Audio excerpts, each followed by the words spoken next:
Hello, everybody, and welcome to the Kingdom's Queens podcast. We are officially 36 days away from NFL kickoff. So that is super freaking exciting. I feel like it really snuck up on us here. Like, that's literally a month and a few days away. So that's crazy. And we have an NFL game tomorrow, the Hall of Fame game. So that's super exciting. But we are so excited to be here with you guys tonight. We have a lot to talk about around the NFL, Chiefs training camp, injuries, players that are back, NFL top 100, all kinds of things. So we're so excited to be here with you guys. I'm your host, Lexi. Hey y'all, what's up? I am Jodi. And it's so funny because today I have on like Royals blue. Literally, I have on Royals because if you're in Kansas Go City, Royals. they are rolling and Bobby Witt Jr. is hot. So I just decided to leave on Royals gear and not even put on Chiefs gear today, even though Well, we got boys. Bobby Witt Jr. and Patrick Mahomes. So I mean, we are so blessed as a city. Like we really are. We really are so blessed as a city to be able to have Patrick Mahomes and Bobby Witt Jr. in the same city. And their stadiums are literally 500 steps apart from each other. Like that's crazy to think about. Truly blessed around here. And I can't lie, I'm a little bit distracted. You know, me and Lexi, we shot our shot at Mina Kimes. And I was listening to, I don't know if you listen to her podcast, but she has a great podcast. And I was listening to it today because she broke down the AFC West, which, you know, you always want to hear about the AFC West. And I got halfway through it and I was like, oh, this is really good. Like when I ended it, she was starting to talk about like Max Crosby and all of this stuff. Anyway, I quote tweeted that it was like a really great conversation. And if you're a fan of the AFC West, you should probably like just tap into it. It's only like, I think an hour and 10 minutes long, whatever. And she replied to me and said, thank you. Yeah. So I'm like talking to Lexi, which is why we probably started 15 minutes late. I was like, I need to reply. Help me shoot my shot. I say? So we're trying. So this is our official campaign to get Mina Kimes on the show on Kingdom's Queens. On here. Mina, we're gonna clip this and tag you in it later. I know, right? Right. We love you. We just want to make that very loud and clear. We love you, Mac. Here before me. Oh my God. Never. But no, like Lexi said, we got a lot to talk about today. So let's just kind of jump into it. So around the NFL, this is a segment that we had all last off season, and it's time to bring it back. Like we're in it now. So there's a lot going on. There's a lot of guys who've been paid so far. So let's talk about some of these quarterbacks who got some really big bags over the last few weeks. So, I mean, we can start wherever. Tua got paid. Jordan Love got paid. Trevor Lawrence got paid. Like, so I just want to say all of these quarterbacks got paid and none of them have a Super Bowl. That's all I want to say. I know. That's all I want to say. Okay. So it's a little unfair because Patrick Mahomes has won like every Super Bowl since Tom Brady retired. So it's and I will say, but I think it's important to remember though, like the way Patrick's contract is structured is so it can be restructured every single year so he can get that big bonus payout. So like now they did that restructure at the beginning of this year. So the bulk of his money that he deserves he'll get at the front half. So I can't remember the number off the top of my head, but it was definitely a very big number that Patrick got paid. So what are your thoughts just real quick about Tua, Jordan Love, and Trevor Lawrence, all AFC quarterbacks? Sorry, Jordan Love's in the NFC. And Jared Goff too. Oh yeah, totally forgot about him. So yeah, but I totally forgot about him. I think what's crazy is when Patrick Mahomes initially got paid after his first Super Bowl, because how the heck are you not going to pay him after winning a Super Bowl for your franchise that hasn't won a Super Bowl in 50 years, right? So he deserved every bit of that payday. It was like 10 years, 500 million, 490 million, something like that. And it broke the market, but rightfully so, because he won a Super Bowl. So you are going to pay that guy. And there was clearly something special about him from the get-go. And I think what I've come to realize in the last few years of the NFL, well, honestly, throughout the NFL, but especially in the last few years, I think, is that good quarterbacks are really hard to come by, and they are being paid that way. So they're being paid in the way of like, okay, so we have, let's start with Trevor Lawrence. I think he was the first one to get paid, either Jared Goff or Trevor Lawrence, one of them. Yeah. One of the two of them were. Trevor Lawrence has been good. He had a rough start with Urban Meyer as his head coach in his first year, and that was just a crap show. Yeah, that was actually kind of that was horrible. It was mildly hilarious, actually. Honestly, yeah, it was like, how is it this bad? Yeah, it was so bad. And then his next season, he had a good season. Doug Peterson came in, and he's fantastic. I really like Doug Peterson. Yeah, and took him to the play. Was that the next season he took him to the playoffs? Yeah, that was the next season. Yeah. So, and then beat the Chargers in the wild card round, came to Kansas City, lost in the divisional. Patrick Mahomes did get injured in that game. Yada, yada, yada. Yeah. One. The next season, Trevor Lawrence kind of had a downfall, but I think they started off hot. They started off hot. I think it's largely due to injury, right? Yeah. So, I mean, and so here's my thing, right? Like, I definitely think like the quarterback deserves to be paid. Like they are the captain of the field, right? Yeah. So they definitely deserve the bank. They deserve the bread. I get it. I do not get every single quarterback wanting to be the highest paid. So like, I don't understand Trevor Lawrence wanting to be the highest paid. I don't understand Jordan Love wanting to be the highest paid over Matt Stafford. You know what I mean? Like, those are the things I don't understand. Like, you have not proven yourself long enough to be the highest paid quarterback for this year. Now, that does not mean that you don't deserve a great payday. You can get paid. You can be the third highest paid. You can be the fourth highest paid. And that is still a lot of income. That is a lot of money. But when you have quarterbacks like these four who went out here and got this huge payday, then you have people like Dak Prescott, who's trying to get a contract, who actually has more division wins and more playoff. Well, I ain't gonna say that, but he has more division wins than these other quarterbacks. And the thing is the Cowboys get so much slander. So it's like, well, no, they're not gonna pay Dak, blah, blah, blah. But Dak definitely, if you look at his numbers, he deserves to be one of the highest paid. He's one of the best throwing quarterbacks. He has a lot of touchdowns. He has all of these stats that put him in a category to where he should get the bread, the money. And some of these other quarterbacks have not delivered to that level yet to where they should get paid at that level. So that's my hot take about it. I do think they should get paid, but I do not think everybody deserves to be the highest paid. And I think like Dak Prescott has consistently led his team to the playoffs, where you have a guy like Trevor Lawrence and Tua Tagovailoa that, I mean, okay, Tua is a completely different case than Trevor Lawrence, where he has had his issues throughout the years, right? Like hi DG. His first few years were rough, and then the season before, he had all these injuries that were plaguing him, and then last season he really had a case for almost being MVP. And he did really well this past season, but when it came to high pressure situations, we didn't really see that from him. It wasn't the execution you'd want to see at a high level. And he definitely had he had the receivers around him. He had the team around him to be great. So it'd be different if you're more like maybe a Jordan Love and you don't have as many weapons as somebody like a Joe Burrow or a Trevor Lawrence does, right? So like, I can also understand it from that aspect too. Like, Jordan Love had to be a really good player for them to be at where they were because of the weapons that they had. Of course, we figured out that, what's his name? Christian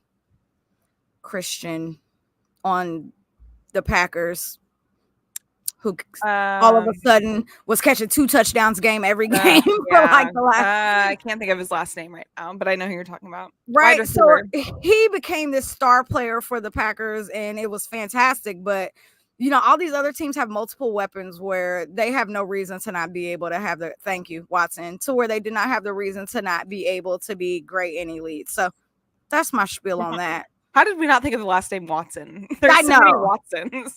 So many Watsons, right? Let's kind of get into some of the receivers that are sitting out.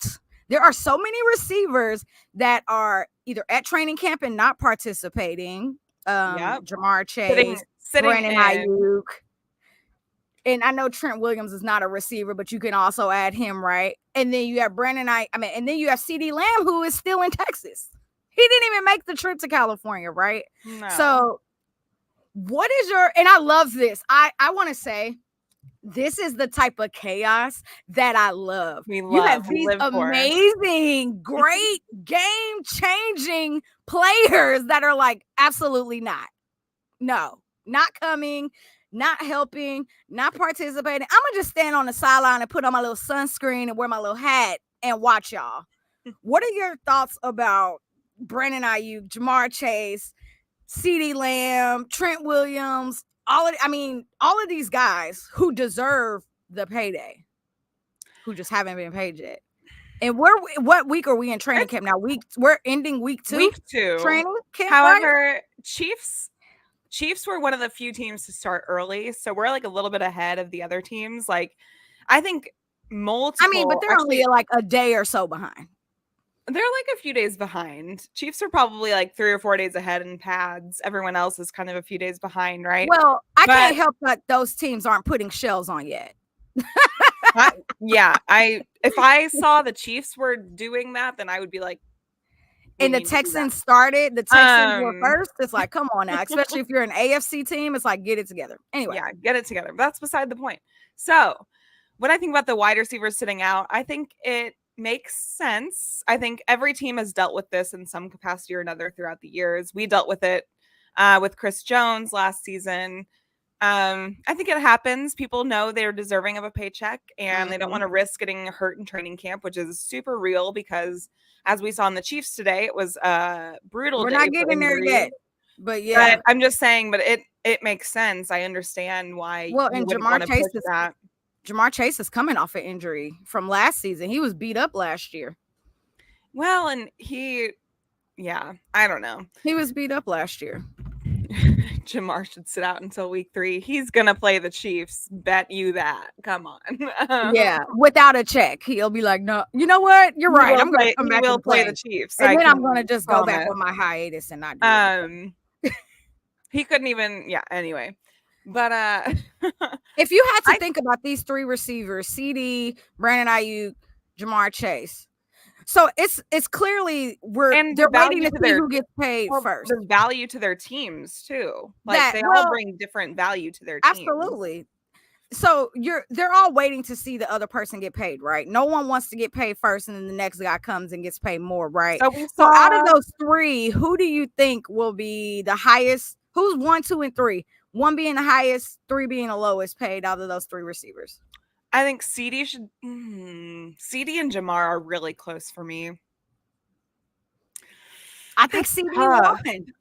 You think CeeDee's 1? I kind of do too. Yeah, I kind of do too. CeeDee and Jamar are really close. I slightly put CeeDee over him.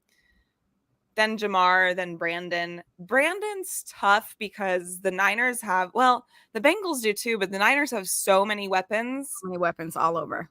And he's not even the one on that team. Yeah. He's not the one there. And CeeDee and Jamar are the one.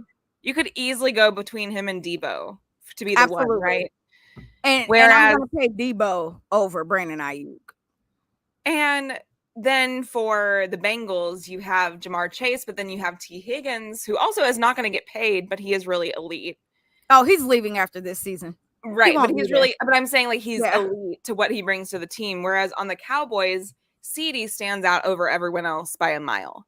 And you have the Bengals. No one else there now. No, you have the Bengals and the Niners who are, I understand why they're fighting for their paydays, but you also have receivers that are right up there with you that are really, really good. On the Cowboys, you have CeeDee that's really good, but you don't have guys right there that are elite right with him.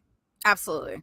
So I think CeeDee deserves the payday the most. I think everyone deserves their payday, But agreed. I think CeeDee is like the top of that for me. I think he was a more impact player on the Cowboys than, and CeeDee wasn't hurt last season. Jamar Chase missed games last year. So if I'm going based off of just last year before, I think. So if I'm just going based off of last year's performance, then I'm definitely going to rank CeeDee at 1. I just think like CeeDee is just such a difference maker on that team. And I mean, Jamar Chase is amazing. Like, he is a great freaking receiver. There's no way you could take that away from him. But if I'm going to go ahead and put CeeDee at that 1. And then, and then Chase, and then Jamar. So what do you think about Trent Williams holding out? I didn't expect it, but I also, there's so much to pay attention to in the NFL that like maybe I just kind of missed that he wasn't fully getting the payday he deserved this season. Mm-hmm. And he definitely deserves it. there weren't like a ton of tackles that got paid this offseason. It wasn't like a huge offseason for that. It was quarterbacks that got paid this offseason, right? It wasn't like a lot of other positions. A little bit with defensive tackles being Chris Jones and then Quinnen Williams with the Jets, yada yada. Correct. But like, and Quinnen Williams with left tackle or with just tackles in general, it wasn't like a huge offseason for them. So I didn't really know that Trent Williams was like set to hold out, but it makes sense for his situation. I mean, he is arguably top. Feel free to come to Kansas City. Yeah. Feel free to come here. We have no money. We wanted him here and he chose the Niners. He chose the Niners. So. Oh, I remember. I'm like, I know that we have $7. Please. But we could also get a ring. We could really use your help right now. Yeah. Well, and also I want to say, I wanted to mention too, just with the wide receivers, DJ Moore got paid on the Bears. Yep. And he got paid. He got paid a 4-year, $110 million extension. A lot of money. $82 million guaranteed. So yeah, hey, did you see his picture with the helmet on, signing his contract? Yes, I loved that. I absolutely loved that. Did you not like it? I was like, okay, DJ. It's extra, but I kind of loved it. I was like, okay, DJ, I get it. You're committed. Like, very cool. committed. Like, yeah. He definitely deserved the payday though, because DJ Moore is so freaking good. He's so freaking good, and he definitely deserved it. And I can't wait to see what Caleb Williams is going to do with his weapon, because he is going to be able to go out there and now they're not going to win that division. Like, I'm not saying that, but they should be miles better than what they were last season, just based off of a lot of things that they've done this offseason. So let's gossip quickly about the Jets. Ooh. What is happening with them? Jets, Jets. Is that the song they sing? Oh yeah. I know that. No, so the Jets, I only have like 2 minutes to talk about the Jets. That's all I'm willing to give Aaron Rodgers and them. But it sounds like every day there's some type of drama coming out of their camp, and I don't understand why. Like, okay, I do understand why, because Aaron Rodgers is there, but I genuinely don't understand why they're having so many like disconnects. Like, there was something that was said today about how Aaron Rodgers hasn't even had the conversation yet on if he's going to play any snaps in preseason, and he might play some snaps in like the third game, and it's just kind of like, dude, you were barely there. You weren't there for any of the mini camp. You didn't play with this team at all last season. You should be wanting to get in as many reps as possible with these dudes on your team. Yeah. Because the NFL is expecting you to come out here and win the Super Bowl. So I don't understand why there's like so much drama and there's this huge disconnect on whatever is happening in New York, New Jersey. Yeah. I think the Jets are hilarious. I think like very unserious team. Man, I don't even know how to describe them. To me, and this, sorry if any Jets fans are watching, but for me, the Jets their players are, at least the star players, I feel like they are convinced that they would have won a Super Bowl already if they had an elite quarterback. I feel like that's the way they act. And the way that I'm seeing Garrett Wilson and Aaron Rodgers act in camp is like Garrett Wilson is like sassing Aaron Rodgers, and then Aaron Rodgers is like, oh, you want to sass me? You like 3-year player at this point when I've played 20 years. I've played 20 years and you want to sass me? Like, I feel like that's like the attitude I'm getting.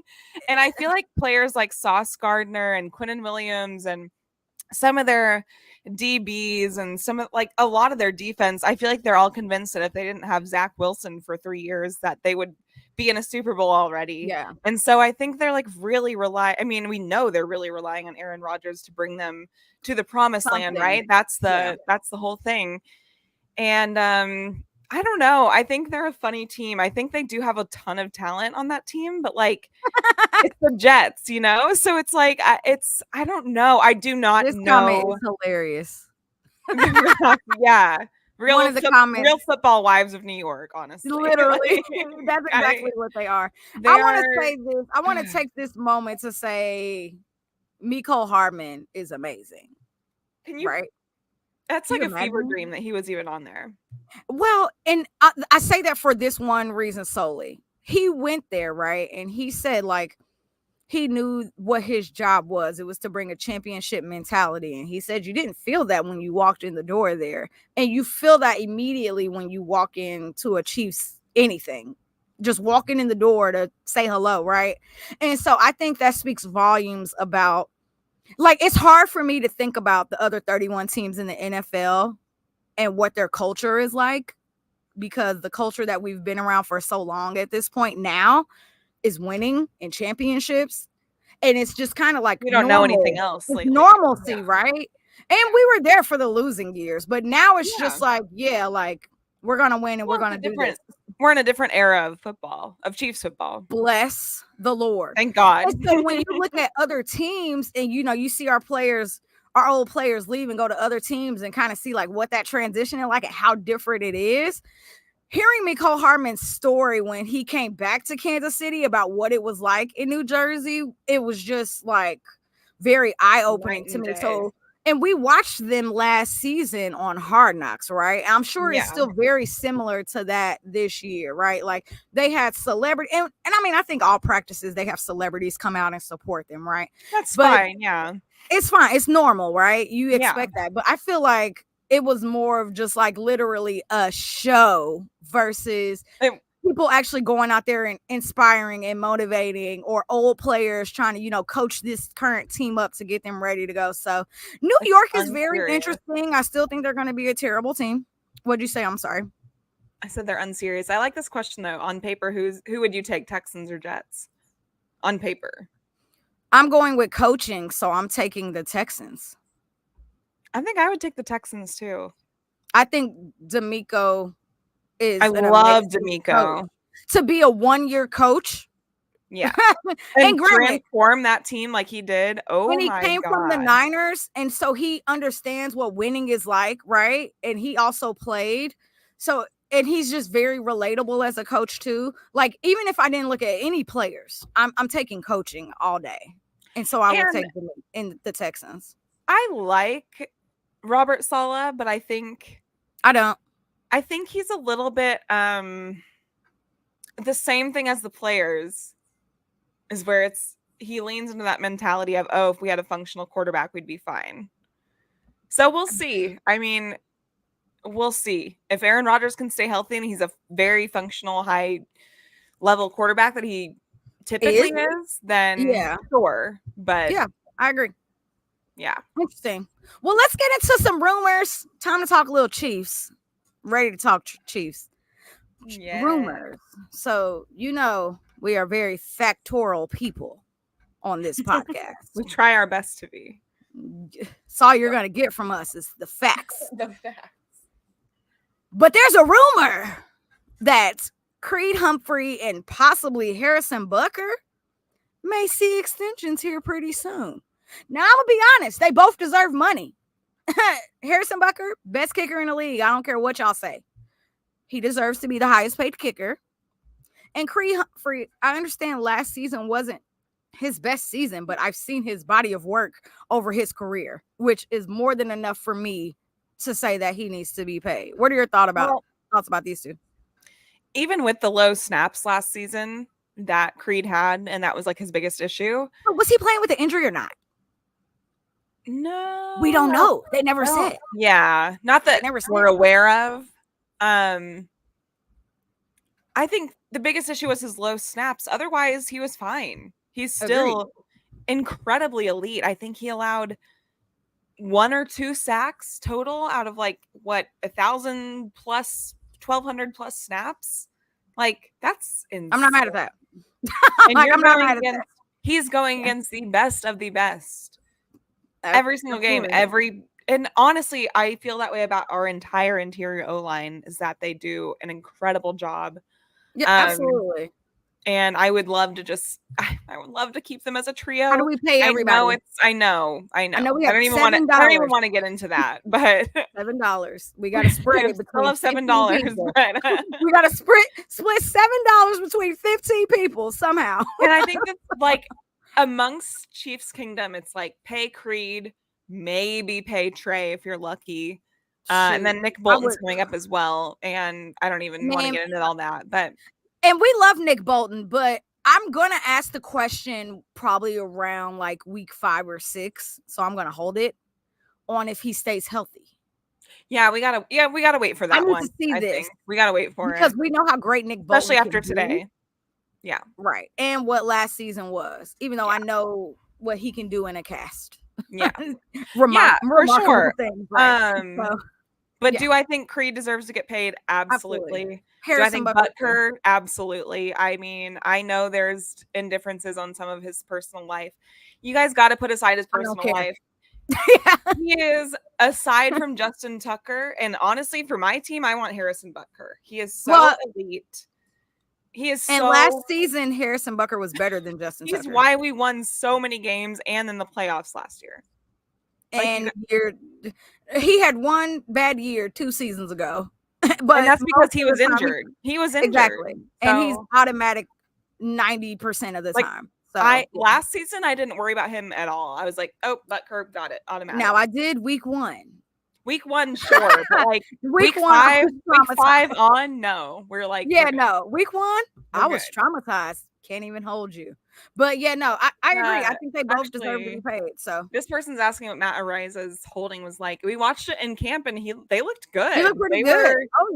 They were automatic. Really Harrison hit from like 65 yards in camp, I want to say. Well, and it's so cool because the one thing that I have noticed about Matt is he is also putting in like those extra reps too. So practice ends and he's still out there. So he's still out there, whether it's doing things to condition his body or just whatever it is. He's definitely putting in the work. Yeah, because he understands what this team is and what this expectation is. And I'm seeing that from him. So that makes me very excited to see what his season is going to be like. So I'm all on board at this point. Same. And of course we love Tommy Townsend. Tommy. Hate to see him go to the Texans, man. That hurts. He's so freaking good. Oh, I miss Tommy. I miss Tommy a lot. But I think we're going to be Texans, just fine. You guys got a great guy in that. You're welcome. But I don't think maybe that's a hot take. I don't know, but I don't think we're going to miss much of a beat with Matt Ariza. No, I don't think we are either. So yeah, I think we're going to be just fine. But yeah, he looked just fine in holding and just fine in practice. So absolutely. And he's putting in the extra work. So, and the 100-degree heat because listen, not to mention, I don't want to be out there in 80-degree heat. It's awful. So as you all have seen over the last week and a half, there is an NFL top 100 that is out. And I believe after today, we are at number 11, which means we should get 10 through 1 tomorrow. Now, and so far, there's been no Chiefs. If you've paid attention, there are no Chiefs players so far. Lexi said something earlier, and this may be my fault too. I haven't really dove into the top 100 list. I've been busy. And I ain't seen no Chiefs players. So I'm like, whatever. Well, but go ahead. I was just going to agree with, like, I just search for the Chiefs names. And if I haven't seen any, I don't look into it. And I haven't seen any. So I watched 80 through 100 and saw Aaron Rodgers. So then I was like, oh, this list is very unserious. So at that moment, I was like, I don't think I care anymore. I don't think I care anymore. So to see him on there after playing 90 seconds of football all last season, I need people to remember that this is based off of the year prior and not their career. Like, read the rules, understand the books.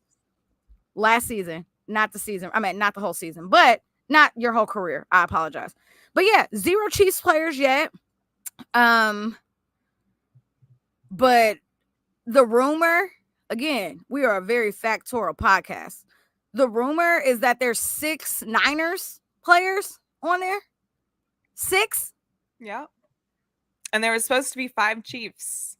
And I cannot find the original post on X, Twitter, that it was from a reliable account that said there was going to be 5 Chiefs on the top 100 list. We're at the top 10, y'all, and there's not been 1 Chief player listed yet. You know, and that's okay. Okay, so maybe let's talk about this for a second. Let's say this list comes out tomorrow. There's only 3 Chiefs players, right? Okay, right. Patrick Mahomes, Travis Kelce, Chris Jones. Cool. And I believe L'Jarius Sneed is not on there yet. And I know that he is now a Titan, but he was the best corner in football last season, right? So he's not on there yet either. So when you think about this list of people, what Chiefs players will be snubbed?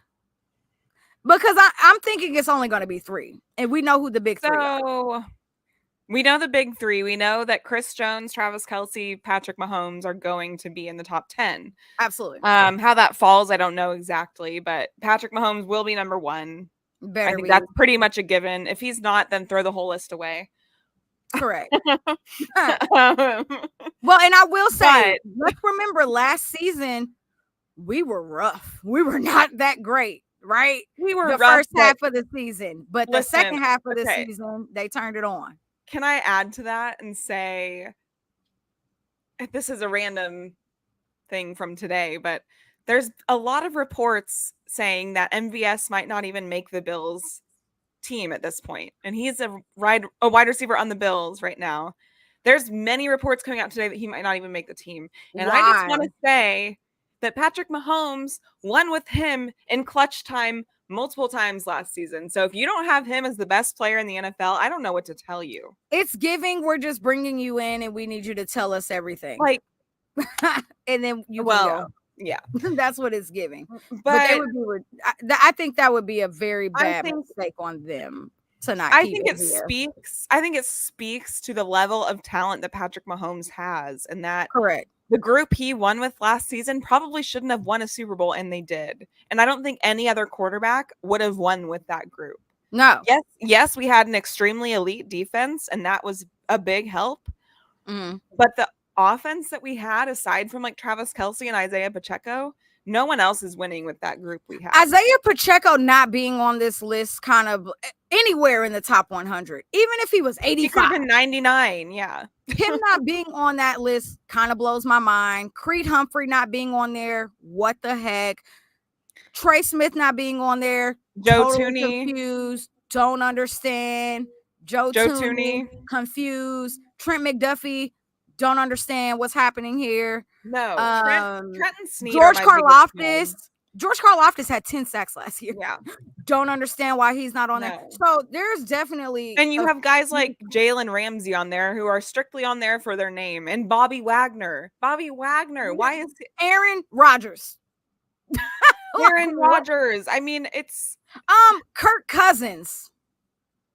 Yeah, he was out mid-7 game. I mean, Kirk Cousins was doing really well before he got injured, but like... Correct. But then he got injured and he missed the whole back half of the year. Justin Jefferson, I fully understand. He still had a 1,000-yard season, even though he missed so many games. Yeah, totally get it. No, he's elite. He should be on that list. I don't know, man. I do not know how you leave L'Jarius Sneed and Trent McDuffie off this list. I don't know. Wild. I don't know. They are Humphrey. They are the best tandem cornerback duo in the league last season. Absolutely. How do you leave them off? You don't.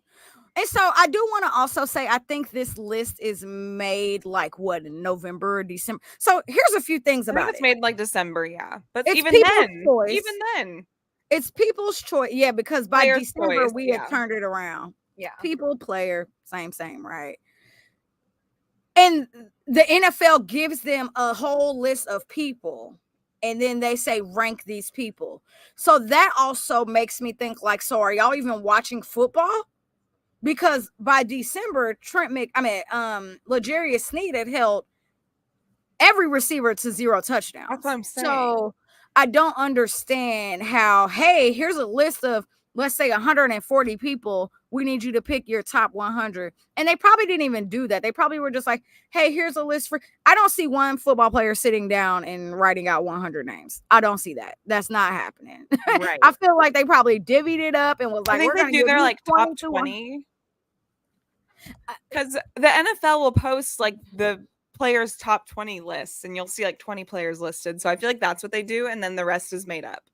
Because if you also watch, I feel like if you also watch some of the people who they have talking about people in the back half of the, like in the later numbers, a lot of those people aren't talking about the newer numbers. Yeah. So it's like, what's your strategic goal here, NFL? Right. Please help me make it make sense. And are you holding out Chiefs players because y'all are sick of us? Which I fully get, but that doesn't mean you take away their credit from how good of a season that they had. That's almost as bad as L'Jarius Sneed not being an All-Pro. Like, I don't understand how much disrespect he can get from last. I don't get it. If I were him, I'd have like the biggest chip on my shoulder. Well, that's why he was like, forget it. He does, yeah. That's why he's like, forget it. Clearly, my hard work in this game means nothing. Doesn't even matter. I'm going to go get a payday because my bank account will make me feel better. So I fully understand his logic there. Yeah. Because Anyway, can't wait to see the top 100 tomorrow. We will definitely be tweeting all about 1 through 10 on Kingdom Queens and just our regular pages tomorrow. So please feel free to tap in to see our thoughts on that, because there will be thoughts and lots of words, some positive, some negative. All right, let's get into training camp. So I think we're at day 8. That doesn't feel right. Day 9? Man, day 9. 9, I think. Day 9 training camp. And today, for those of y'all not in Kansas City, it's hot here. It's really hot here. It's really hot. It's miserable. It's not Texas hot, really but hot. It's hot. And it's humid and it's thick. Yuck. So if that doesn't put these guys in a good mood. Someone said earlier they think Nick Bolton's not really hurt. He just was hot and didn't want to be out there. And I was like, I hope. You know what? I thought the same thing about Chris Jones. Yeah, right. I'm like, you know what? I hope you're right. I hope you're right. Honestly, I would fake an injury to get out of it. I would too. But we've heard some good news this week, right? So we heard that Thuney is cleared, which is the best news ever. Joe Thuney is cleared to practice and to be out on the field again. So that is some of the best news we have heard this week. Sounds like Jalen is coming off the PUP list and returning back to minimal work, which is amazing news because Jalen Watson is just freaking incredible. So I guess we can start with the positive and then go into the negative. So you got to talk about the injuries, because I really didn't see much of it today. Okay, so I was just like following along with my phone this morning, but there was just all kinds of stuff happening at Chiefs training camp this morning. So the good news was, Chiefs had a day off yesterday, so they got to rest and recover, all that good stuff. The day before, Hollywood Brown was out with an illness. CEH was out for some mental health stuff, which he's been really open about, which I think is really awesome. Wishing Clyde Edwards-Helaire all the best, I want to say. But so they were both out. And then a few other guys were out as well. But we got Chris Jones back today in a limited capacity, which he's had some groin issues, which can be known in training camp as like just kind of wanting out of practice. That's what we're going to just say. It is. So Chris Jones did say in his first presser at training camp, like at the beginning of whatever, when it started, he said, He's like, I hope Andy Reid will give me off a few days here and there and not get fined for it. So this is kind of my theory, is that maybe that was his way of getting out of a few days of training camp, because he got out Sunday, the Monday. hottest day so far. Because he got out Sunday, Monday, and then Tuesday they were off, and then he was back today in limited capacity. So, but I think he's totally fine.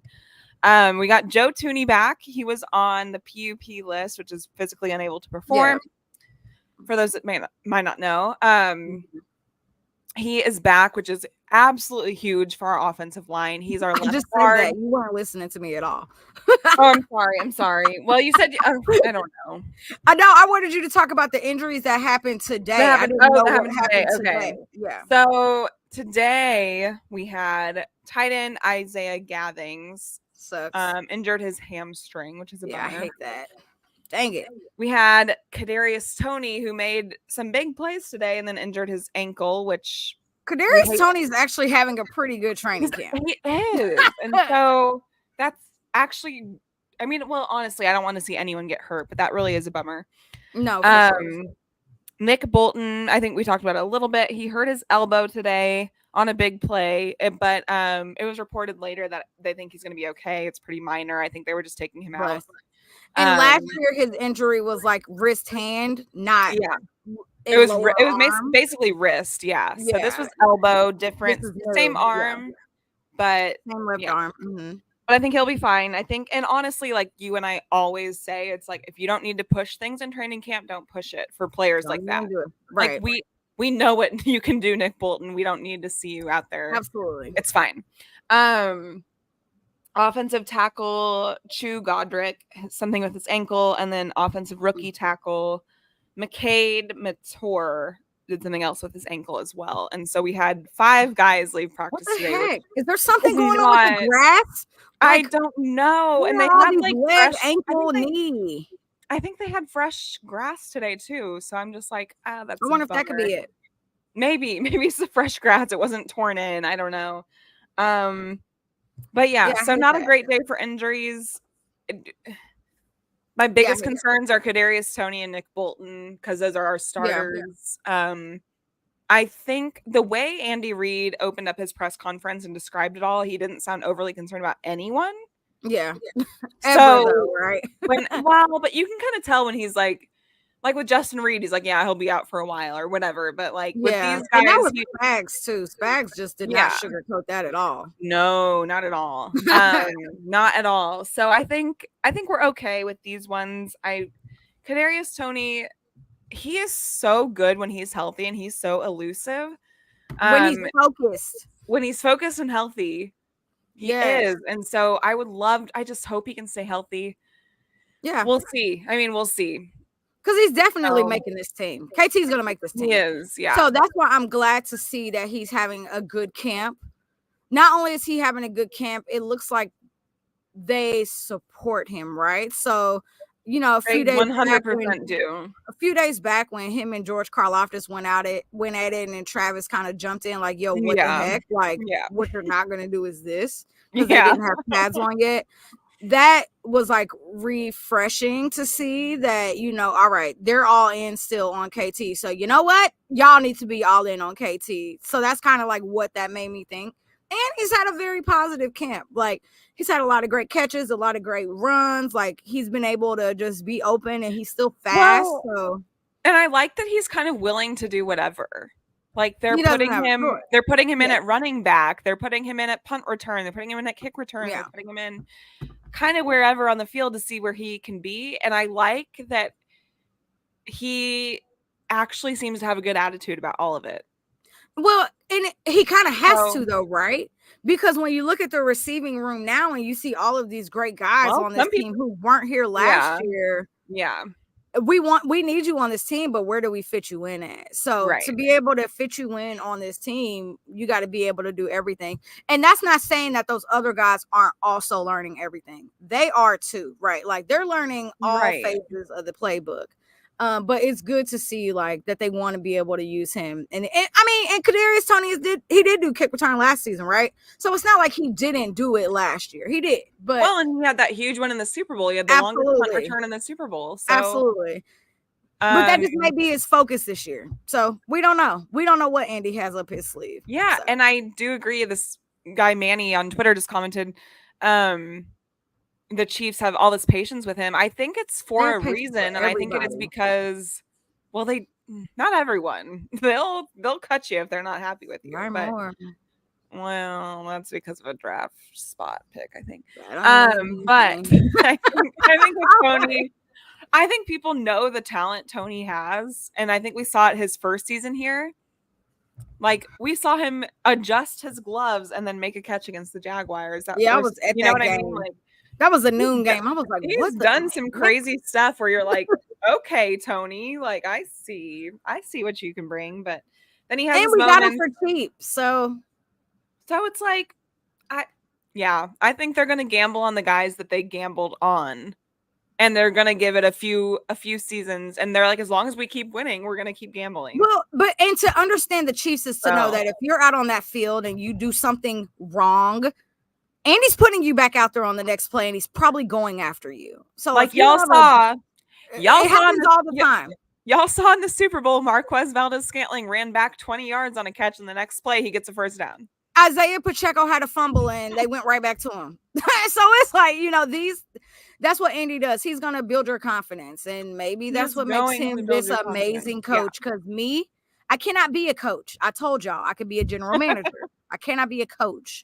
I could be a GM. I could do the money. I can say yes. I can say no. I don't have patience.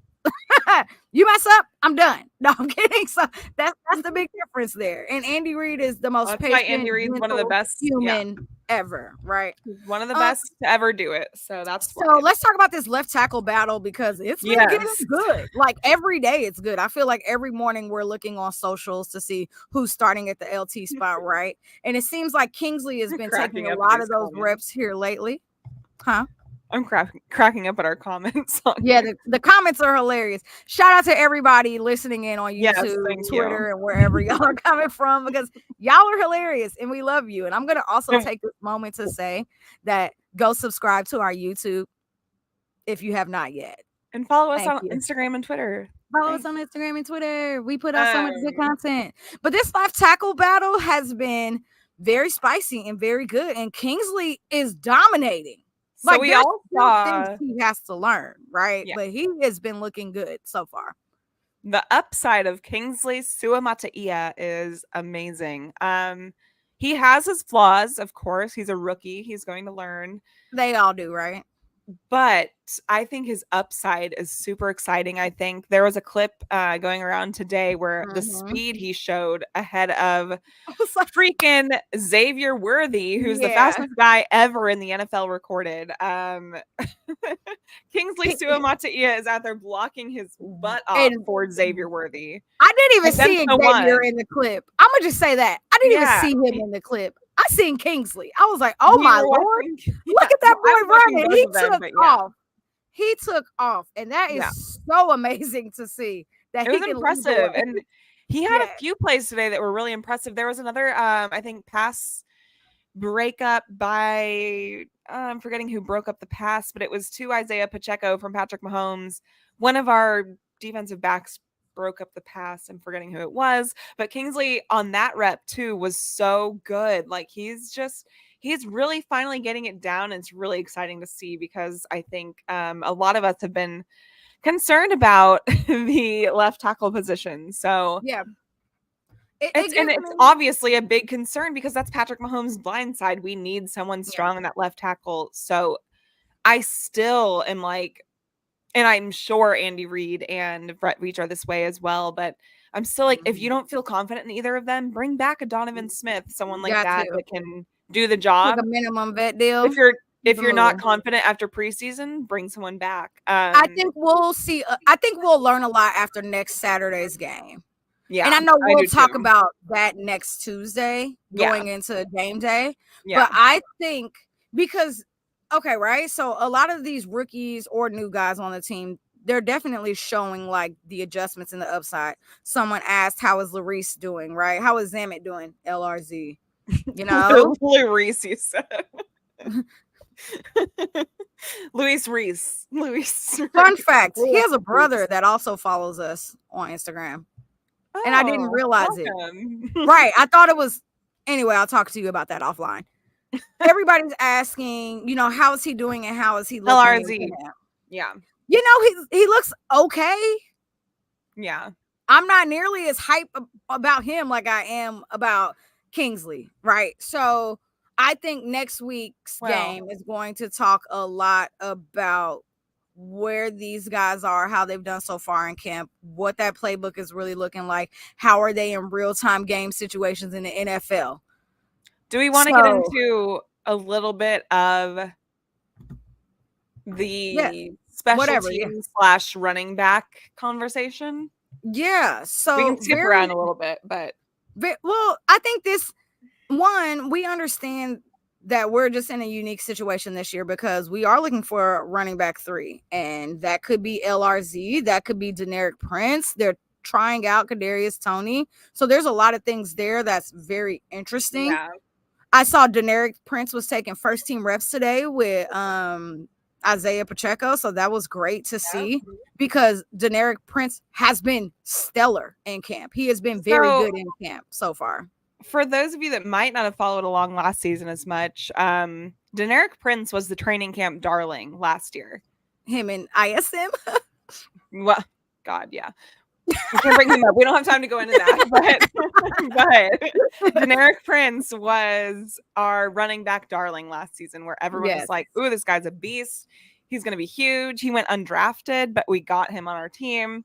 He was working with some past Chiefs players, some really great running back coaches, and just there was a lot of promise there. However, it didn't quite showcase in the games in the preseason, and I think we put him in like randomly in a few games during the season, and it just wasn't. We had to bring him up because McKinnon was hurt. Yeah, McKinnon, Clyde was banged Pacheco, up. Yeah, they all had their bang up issues throughout the year. Mm-hmm.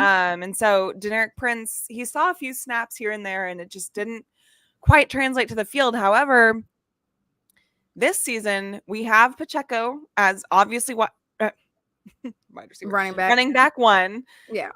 Clyde Edwards-Helaire will be running back 2, but Prince has been getting the running back 2 in camp, which I think is very interesting. It hasn't been, it's been a little bit of Clyde, but a lot of Prince. And I think that shows what they think. I think that's for a reason, though.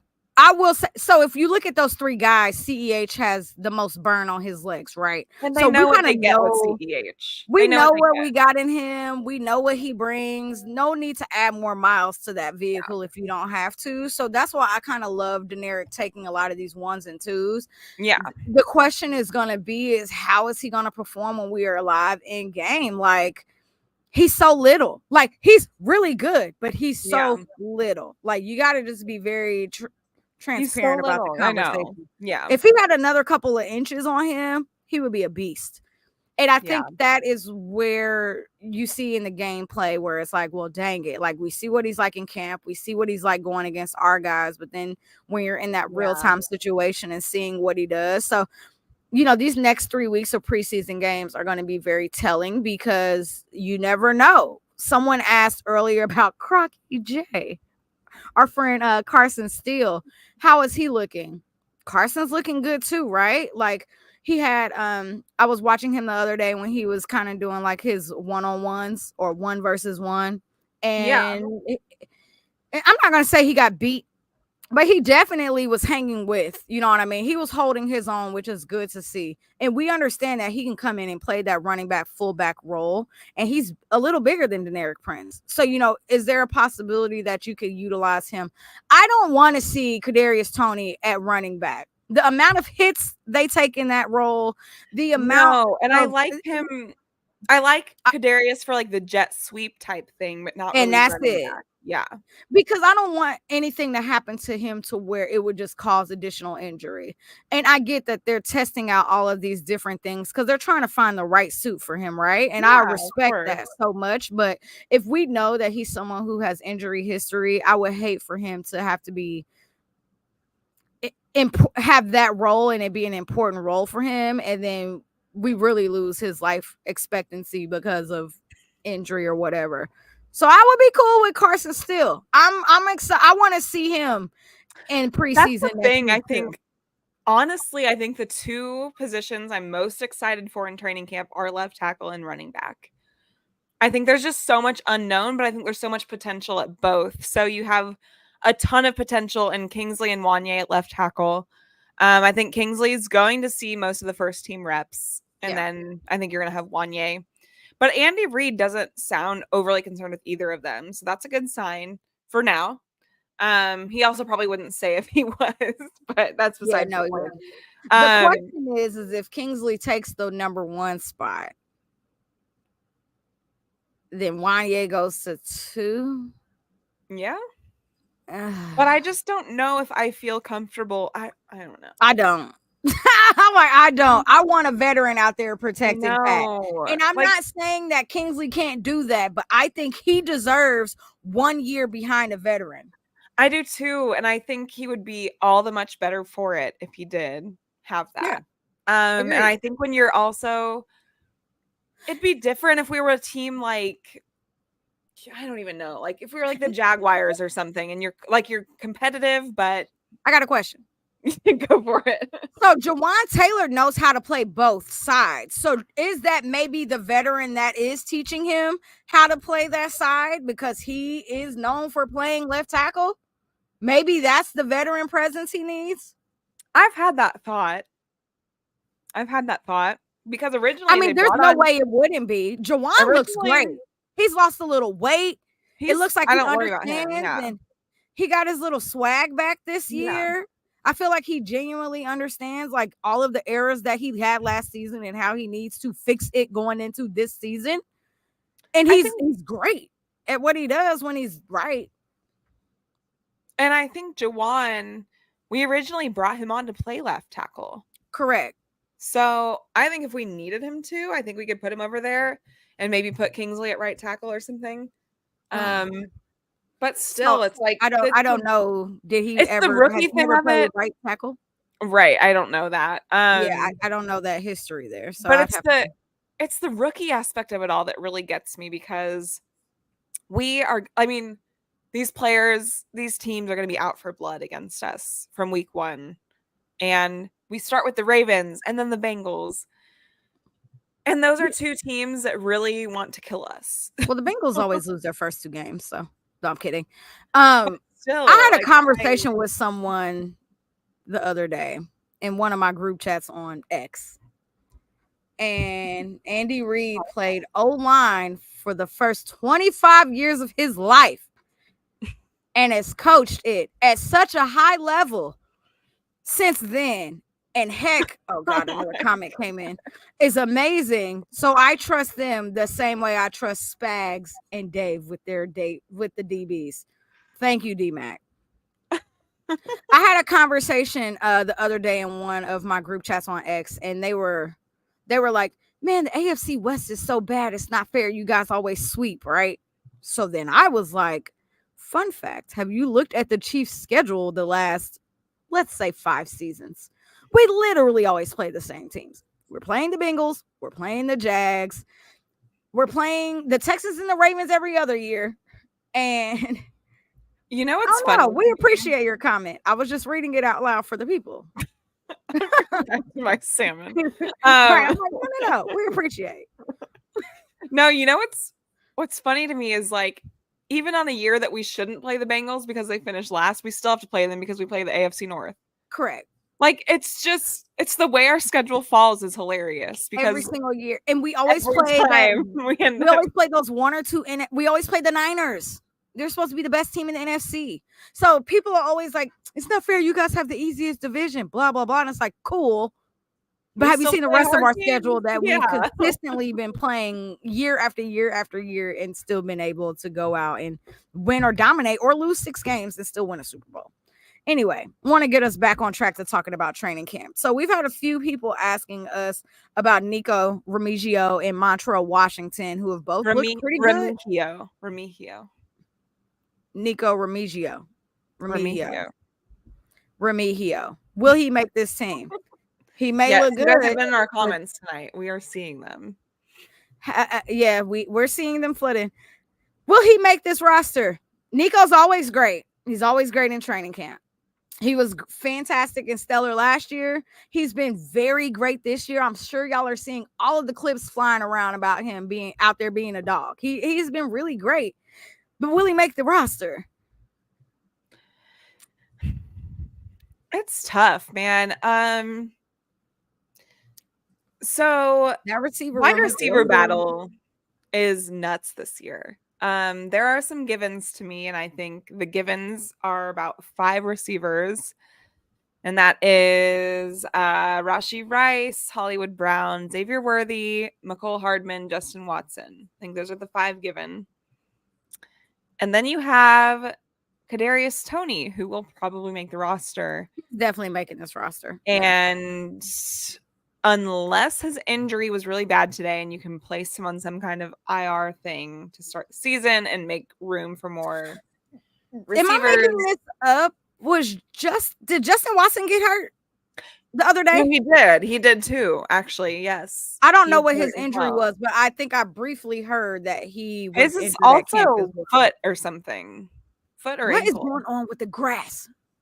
Right. Sorry. I'm like, it's something in the grass. So yeah, we know our top. And so I would just say that Watson is a lock and KT is a lock, and that puts you at 6. Well, and I'm thinking like I think a lot of the offseason, we were all saying, okay, it's going to be 6 receivers that they're going to take. I've seen a lot of takes lately from some of these experts in Chiefs Kingdom and analysts and what have you that are saying they think it's going to be 7 now. I don't think it's going to be 7. I don't know. But guys like Nico Remigio and Montrell Washington are dogs in this training camp, and they are making huge plays. These standout splash plays. Can Montrell transition to a running back? Nah.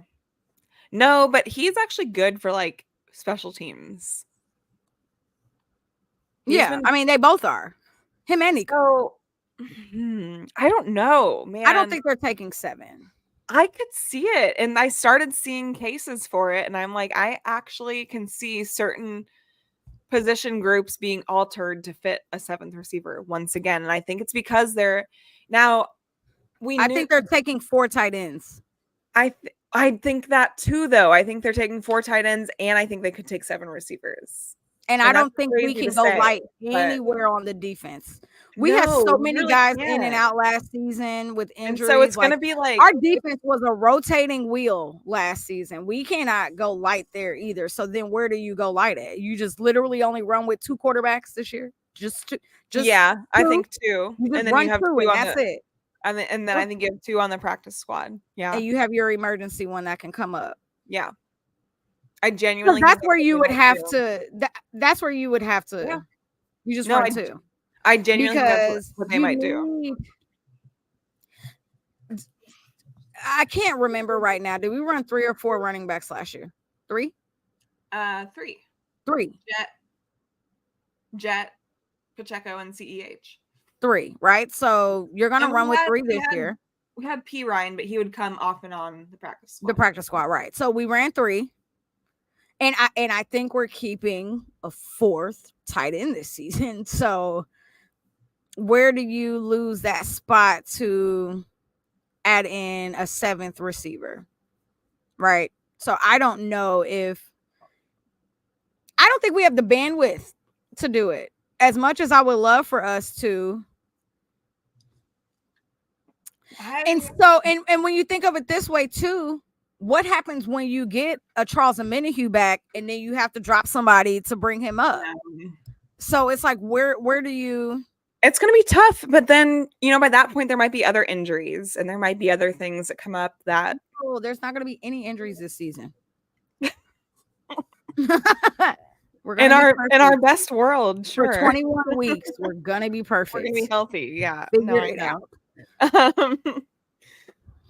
It's just, I guess you just get there when you get there. Especially if they bring a fullback. If they add the fullback position back. Like, I'm glad that we don't have to make decisions on this. I want to. Somebody hire me on the staff. I'm very good at negotiating and proving my point and the reason why we need to do things that we do. I don't know. I don't logistically, I don't think there's a way to have 7. I don't think you need Washington to answer this question. I think he'll be on the practice squad. Agreed. I think he'll be, and I think he's someone that could be called up, and I'd be like, okay, I'm good with him being called up if he needs to be. Unfortunately, I kind of feel that way about Nico. Honestly, that might be what it is, and that's okay. We'll call you when we need you. Do you? Okay, so Sky Moore is an interesting one to me. Get him off this. It's his third season. He struggled a little bit in camp early on. Yes. However, when the pads came on, he's looked a lot better. He's made, even today, he had some catches that I was like, okay. Sky Moore can catch the ball. I don't think that last year was an anomaly. It's the route running. It's the route running. And it's the understanding of the playbook. He struggled to understand the playbook. So if you're limiting yourself to only a few things that you know, how do you expand what you can do on this team if you can't understand the playbook? Like, you got to get the fundamentals down first. If you can't do that, we can't depend on you to do additional things. And it looks like in camp that it's starting to click for him finally. It took 3 seasons, but it looks like maybe the playbook is starting to click. So he's being able to be more confident than thinking about, is this what I'm supposed to be doing? Because last year it looks like, is this what I'm supposed to be doing? When he's making plays on Trent McDuffie, I'm like, but is Trent taking him seriously? I don't know. Girl, I don't think so. I'm struggling. I'm struggling with Sky Moore. And it's just training camp. I think that's something else we got to remember. Like, looking amazing in training camp. Everyone, though. Like, everybody looks great in camp. Well, I ain't going to say that. 90% of them look great in camp. What are you doing on film during the game? That's why I say I cannot wait until next Saturday. I cannot wait. Because Sky Moore will be out there playing. Kadarius Toney will be out there playing. You know what? Most of these receivers are going to be out there because half of these guys are new and they are still learning the playbook. Yeah. 2, and I'm totally fine with Carson Wentz throwing them the ball because Carson Wentz looks great. And that's going to be the best match to a Patrick Mahomes. So I kind of love that a lot, actually. Love it. Yeah. But these receivers are going to be out there because they got to figure out this room and who's going to make it or not. And you never know. After 3 games and they all look good, you might have to keep that 7th. There could be reasons to why they figure out a way to keep 7. I just don't logistically think it's realistic. That's all. I don't either, but I can't wait. We're going to find out a lot in preseason. I cannot wait for preseason. You know what? And if somebody gets cut and something happens and we got to go get a guy, we're going to be able to go get a guy. Or if we got to elevate a guy, we're going to have depth on our practice squad. And I will say, the thing is hopefully they don't get picked up off of waivers. That's my biggest fear. That's my least favorite thing about practice squad is that they can get picked up and picked off. And I think if you put a guy like Sky Moore on practice squad, he'll get picked off of it pretty quick. I agree. And Nico. I think Nico might get picked up off of waivers this year. I'm surprised he didn't last year, actually. Yeah, and he's been on punt returns, kick returns, all that good stuff. So it's going to be really interesting to see what happens. I can't wait to see what they do on special teams and just everything. And then just real quick shout out to Jared Wiley has been doing really, really well in the tight end room as a rookie. Like he's having a really good camp. Unbelievable. I was listening to a debate. The other day, and I'm not taking this seriously. I was just listening and I kind of chuckled like, that's a very early prediction. We're like day 7 of training camp. You should calm down. But they're saying, could he possibly take Noah Gray's spot? Yeah. And I'm like, let me watch a couple games first before I go to that mile because I know what Noah Gray is and what Noah Gray can do. So let me watch a couple of games first before we go there. But I'm okay with having all 3 of them and being able to do a 13 personnel and get this season rocking with all these big dudes. Like, yes. And just sign me up for that. Shout out to Travis Kelce for just picking up always right where he leaves off and looks phenomenal. He doesn't age. This season feels he doesn't different. age. I don't know why. Maybe it's because he's in love. I don't know. This season feels different. He looks lighter. He looks, I'm not going to say like happier, but like you see him putting in the extra work every single practice after practice. And it's like, first of all, the 15 to 87 connection ain't going nowhere. Like, that's bread and butter, right? That's bread and butter. Yeah, that's your bread and butter. It just feels so different this year. Like, I think this is going to be one of Travis's best seasons yet this year. And I don't know why. I'm still trying to put those pieces together in my brain, but it just feels totally different this year. So I'm like, okay. No, I agree. And someone said, like, maybe it is because he does have that, like, now granted, he's dating one of the biggest pop stars in the world, right? So he's seeing her go and do her thing in front of millions of people every week. Mm-hmm. Yada. That would be motivation for me to be like, oh, hell yeah, I'm going to go out and go do my job and be like. Well, and there's way more eyes on you than there's ever been in your 11 years on the Chiefs. So, hi, fun fact. What's crazy is he's always had eyes on him and he's always been incredible. Right. But now it's like even more than ever. You new football people, welcome. Yeah. Welcome. Yeah. It's so great to have you here. We've been doing this for a long time.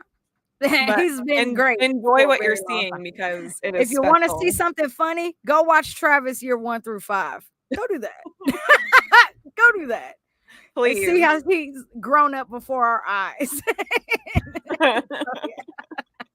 So yeah, I'm excited for that. No, I don't think I have anything else to talk about. I mean, there's a lot that I can talk about. I'm just hungry. I know. One more thing I want to talk about, the last thing I want to touch on before we get off here, is the cornerback battle. And what Steve Spagnuolo said in his press conference the other day was that he's still, and now, okay. Oh, yeah. So Steve said he's still waiting on that guy to be like, I'm him. I'm that one that's going to be your replacement.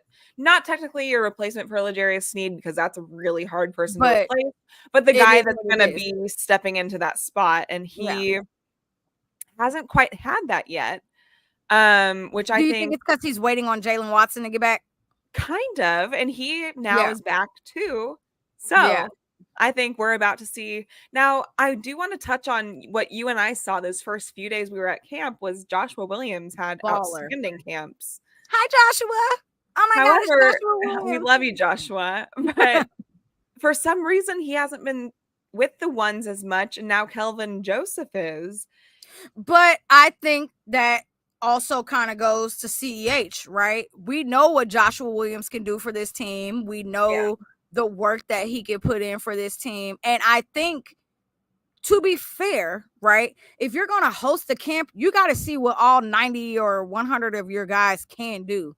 So even though where we would love to see a lot of these people we know who are really great at their jobs keep that one spot, you got to rotate those guys in to see what ability they can even give us. So just because we're not seeing Joshua out there with the ones right now and playing with the twos, I mean, the twos, let's be for real. The twos on this team are pretty elite all around the board. Running back, receiver, corners, safeties. Our twos are really freaking good on this team. So they're very good. Very, very good. It's not necessarily a knock, but that iron sharpens iron mentality is real on this Chiefs team. So I don't think it's necessarily a bad thing. I think it's like, all right, Kelvin, get out here, show us what you can do. Let's coach you up. You know what I mean? And I think that's the best way to get there. I said back in March when we signed Kelvin Joseph that he would be someone to watch in training camp, and I had people laugh at me. And I just want to say, look at you now. Look at you now. Well, people don't listen. So there's that. But I do think that Jalen being back, J-Watt being back, so funny we have two J-Watts. I know. I love the J-Watt duo. The defensive one. Okay. Do you remember when, I think it was 2 years ago, when they both of them owned the Chargers in the same game? Yes. And it was like J-Watt times 2, and I loved it so much. Anyway, that was just random memory. No, it's fine. But I think with him being back, a lot of guys kind of like know that like he might be the guy. Like, I'm him, right? Yeah. And I think that now we're getting ready to see this battle kick it up to a level that we haven't seen yet. And again, there's still so many weeks of training camp left. So there's still a lot out there to digest. So, yep. It's exciting. Sign me up. I don't know which battle I'm more excited for, left tackle or corner. God. Or wide receiver or running back. I at least know the wide receivers room. I'm not stressed as much about them. No. I think running back, God, we do need to figure out that spot. And do you go get someone? Do you run with what you got? Man. I wouldn't be surprised if they picked up somebody midway. Here, take a 7th and give us this person. Thanks. There's still like Dalvin Cook is still out there, which is wild. He must want a lot of money, and we're not paying that. We have $7. I can't make that any more clear. And we're not paying you. We got to pay Creed and everybody else. Yeah. So yeah. Yep. All right. Well, that's pretty much our recap for everything in training camp, NFL wise. There was a lot to discuss. Yeah. Long day. Good day. Yeah. But exciting news. We have an NFL game tomorrow night, which is the Hall of Fame game. The Hall of Fame game, which is the Texans versus the Bears. I'm really excited to see the Texans. Now, let's be transparent. Nobody's starting their ones. Fine. No, Caleb Williams should play, and he's not. He should. I get it. But he's not. Right? Like, I get it. He should. He ain't. Yeah. So I'm excited to see what these teams look like. Yeah. I'm just ready. Get us to next week already so we can see these preseason games. So tomorrow we have Hall of Fame game. Next weekend we have NFL football. I think we have a Thursday night game next week too, if I'm not mistaken. I think so too. I don't remember who it is, but sign me up. So excited. We're finally back. I'm so happy. Yeah. Just so excited. So 36 days, like I said, till NFL kickoff, which is basically God bless tomorrow. Yeah. So that's I'm not ready. I don't have my home opener outfit or anything. Anyway, we got work to do. We got work to do. All right. Well, shout out to the sponsor, Ken Seltzer. Sorry, Josh, that we had to push our meeting today. We promised to make it up with you. Shout out to the sponsor, Ken Seltzer. There you go. Best seltzer in Kansas City, guys. 100 calories a can, made with all fruit, no artificial sugars. I already said 100 calories a can. It's actually really perfect for like days like today where it's 100 and you want something cool and refreshing. It's light. Yeah, it's only like 4% alcohol too. So like, so good. It's really, really good as a mixer. Yeah. Really good for your tailgates. All that. We love that. So shout out to them. And it's brewed here right in Kansas City. So, and a whole bunch of locations. So can't wait to have that at the tailgates because it's going to be amazing. Yes. And then, I guess I wrap us up too, huh? Shout out to everybody for tapping in with us today. Over 1,000 listeners from all over every platform. So we're super grateful for y'all. Again, if you have not subscribed to us yet on YouTube, please go press the little cute button that says subscribe. That would make us very, very happy. Make sure you're also listening to us on Spotify and Apple. Those numbers have been jumping. So we are grateful for you guys for going back and listening to us talk football with y'all. And then lastly, make sure you're following us on Twitter, X, YouTube. Instagram. That's what I meant to say. And that you're following both me and Lexi at Lexi Osborne at It's Jodi Newsome. So thanks for hanging out with us. We will see y'all next Tuesday. Cannot wait to see this top 100, top 10 list and watch a little football tomorrow night. So bye, y'all. Have a good night. Be safe. Eat something delicious. Bye. Love y'all. Bye.